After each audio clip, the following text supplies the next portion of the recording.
This topology modeling trick I use many times in my modeling to maintain cylindrical form. You may have seen it in my videos. This video will explain how important it is. I'm going to add a cylinder. Go to the edit mode, add enough loop cuts so you can get this square pattern. This is an important point. Evenly spread your loop cuts.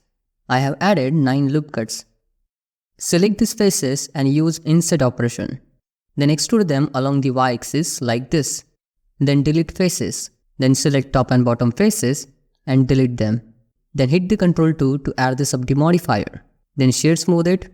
Now duplicate this cylinder and hide it. Here, to maintain this hard rectangle form, I need to add supportive edges, like this. But these supportive edges will destroy cylindrical form. Here you can see I am getting this kind of vertical hard edge.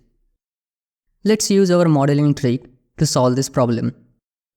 Unhide that second cylinder, and here I am going to add similar supportive loop cuts.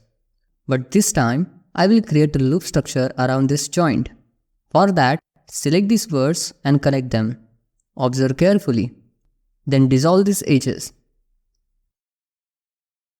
Then select everything and mesh symmetrize. Take symmetry along the x and z axis, and you will get this kind of loop structure.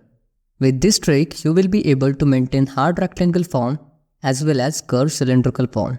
Here, the even spacing of loop cut is important. Here you can see clear difference without loop structure and with loop structure. If you want to learn more about topology, then you can watch this playlist and subscribe our YouTube channel. Bye bye, see you next video, take care.